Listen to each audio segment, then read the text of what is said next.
खेल क्यों नहीं रहे? क्या हुआ? ये आज बहुत खामोश है। कल मेरा इम्तिहान है और मुझे कुछ समझ नहीं आ रहा है। ओह, तुमने पढ़ाई नहीं की?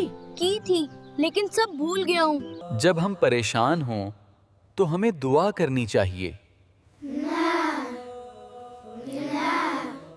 हाँ, मेरी अम्मी भी कहती हैं कि दुआ में बहुत ताकत होती है। हम सब मिलकर दुआ करते हैं। या अल्लाह, हमारे दोस्त अहमद की मदद फरमा, उसे सब याद करा दे और उसे कामयाब कर दे। आमीन।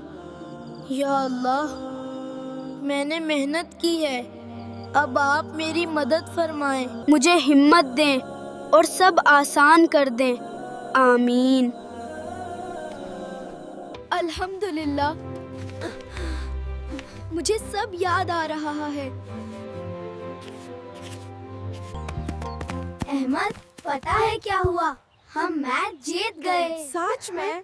यह तो बहुत अच्छी खबर है अली। अहमद, तुम पास हो गए। और तुम्हारे नंबर भी बहुत अच्छे हैं। वाह! ये तो जबरदस्त हो गया। ये सब दुआ की बरकत है और तुम सब की भी। देखो, सीखो, मुस्कुराओ।